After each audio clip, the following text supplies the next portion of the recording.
지금 한국에서 문이 닫히는 소리가 들립니다. 바이낸스가 더 강하게 차단되기 전에 자산이 출금 버튼만 바라보다 멈추는 상황을 피하셔야 합니다. 최근 한국에서 바이낸스처럼 미신고 해외 가상자산 거래소 앱이 구글 플레이 스토어에서 다운로드와 업데이트가 차단됐다는 소식이 이어졌습니다. 이 제한은 점점 더 넓어지는 흐름으로 보입니다. 이건 단순한 앱 문제로 끝나지 않을 수 있습니다. 금융당국 압박이 커지면 앱이 있어도 접속이 막히는 상황이 올 수 있습니다. 특히 업데이트 차단은 서서히 목을 조르는 방식입니다. 보안 패치가 멈추면 작은 오류 하나가 큰 사고로 번질 수 있습니다. 그래서 바이낸스 이용자라면 지금이 중요합니다. 바이낸스에 둔 자산을 빠르게 다른 곳으로 옮길 준비가 필요합니다. 이 상황의 뿌리는 금융정보분석원 FIU에 있습니다. 국내 기준으로는 가상자산 사업자 신고가 되어 있어야 서비스가 인정됩니다. 바이낸스는 국내에서 FIU에 가상자산 사업자, 즉 VASP로 정식 신고하지 않은 상태입니다. 이 점이 현재 제재의 핵심입니다. 그래서 미신고 해외 거래소에 대한 제재가 시작됐습니다. 그 여파가 앱 차단과 접속 제한으로 번지고 있습니다. 여기에 구글 정책이 맞물렸습니다. 한국금융당국 요청에 따라 미신고 해외 거래소 앱을 플레이스토어에서 퇴출하기로 한 겁니다. 세금 이슈도 함께 거론됩니다. 해외 거래소는 과세가 어렵기 때문에 금융당국이 강경해졌다는 해석이 나옵니다. 기존 이용자는 이미 설치된 앱을 당분간 쓸 수도 있습니다. 하지만 업데이트 중단과 향후 접속 차단 가능성이 가장 큰 위험입니다. 더 무서운 건 되돌릴 수 없다는 점입니다. 삭제 후 재설치가 필요한 순간이 오면 그때부터는 설치 자체가 막힐 수 있습니다. 그래서 가장 안전한 대응은 단순합니다. 거래소에 오래 두지 말고 개인 지갑으로 출금해 두는 것입니다. 개인 지갑으로 옮길 때는 실수가 치명적입니다. 주소와 네트워크를 확인하고 소액으로 먼저 테스트해야 합니다.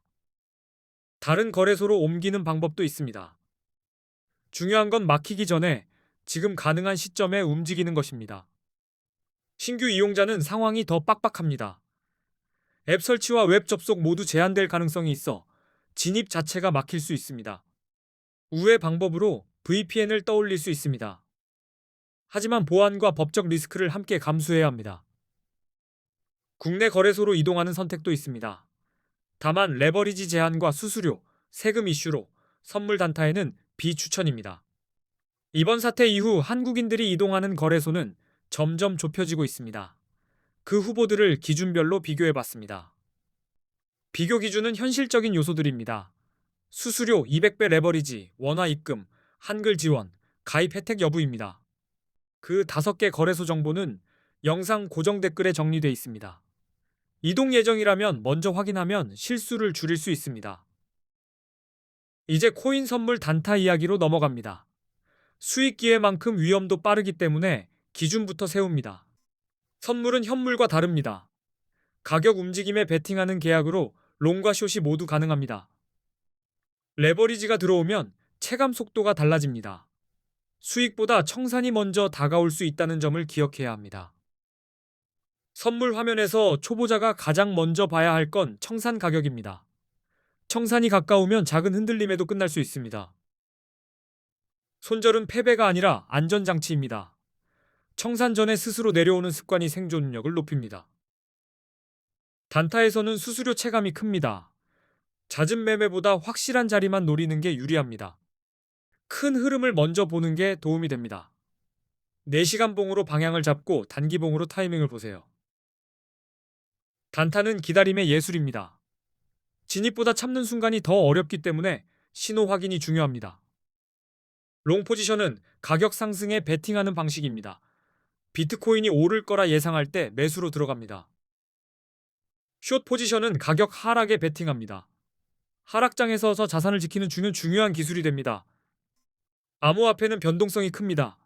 싸 보이는 가격이 아니라 근거가 보일 때 진입해야 합니다. 롱의 첫 조건은 추세입니다. 고점과 저점이 함께 높아지면 상승 추세가 살아 있습니다. 상승 추세는 계단처럼 움직입니다. 쉬는 구간이 지켜지는지가 롱의 핵심 판단다. 전고점 돌파 후 지지 확인 구간은 초보자도 보기 쉽습니다. 지지가 유지되면 롱이 편해집니다. 돌파 후 바로 되밀리면 가짜일 수 있습니다. 거래량과 캔들 마감을 함께 확인해야 합니다. 이동평균선도 중요한 기준입니다. 51선이 151선을 넘으면 골든 크로스로 해석됩니다. 골든 크로스 이후의 움직임이 더 중요합니다. 눌림을 버티는지 무너지는지까지 확인해야 합니다. 거래량은 시장의 진짜 힘입니다. 가격 상승과 거래량 증가가 함께 나오면 롱 신뢰도가 높아집니다. 가격만 오르고 거래량이 줄면 위험 신호입니다. 이런 구간에서는 무리한 롱을 피하는 게 좋습니다. 뉴스는 차트의 연료가 됩니다. 규제 완화나 ETF 승인 같은 호재는 상승을 가속합니다. 호재가 나와도 무조건 롱은 아닙니다. 급등 뒤 차익 실현이 나오는지 확인해야 합니다. 숏은 하락 추세에서 힘을 발휘합니다. 고점과 저점이 낮아지는 패턴이 기준입니다. 하락장에서도 반등은 나옵니다. 반등 등이 약해지고 다시 저점을 깨는지가 중요합니다.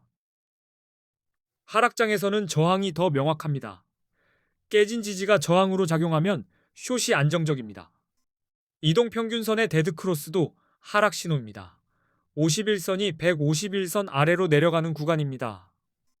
데드크로스 이후의 반등을 확인하세요. 저항을 넘지 못하고 꺾이면 숏 타이밍이 깔끔해집니다. 거래량은 숏에서도 중요한 힌트입니다.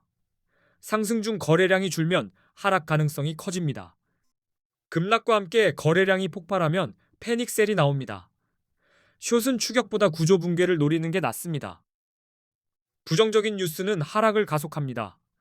규제 강화나 해킹 소식은 직접적인 하락 원인이 됩니다.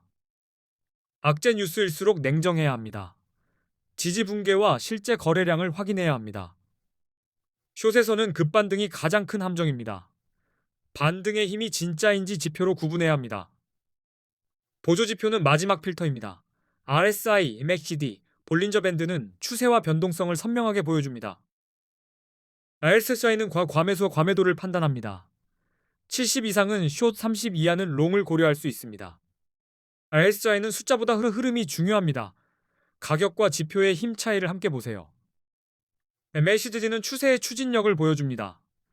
히스토그램이 약해지면 추세가 지친 신호입니다. MACD에서는 속도 변화를 봅니다. 가격과 히스토그램이 어긋나면 방향 전환 가능성이 있습니다. 볼린저 밴드는 변동성의 폭을 나타냅니다. 밴드 확장은 큰 움직임의 전조입니다. 볼린저 중앙선도 중요합니다. 지지와 저항 기준으로 단타에 자주 활용됩니다. 핵심은 신호의 조합입니다. 롱과 숏 모두 여러 근거가 한 방향으로 모일 때 힘이 생깁니다. 마지막으로 지표로 과열과 침체를 점검하세요. 그러면 방향 선택이 훨씬 선명해집니다. 매매 전 시장이 상승장인지 하락장인지부터 정하세요. 큰 추세는 하루 종일 영향을 줍니다. 다시 강조합니다. 지금은 매매보다 자산 이동 통로를 확보하는 게 더 중요할 수 있습니다. 고정 댓글에는 거래소 정보와 꿀팁이 함께 정리되어 있습니다. 단타할 때 길잡이로 쓰기 좋습니다. 앞으로도 초보자분들이 덜 흔들리도록 정리해드리겠습니다. 끝까지 시청해주셔서 감사하면서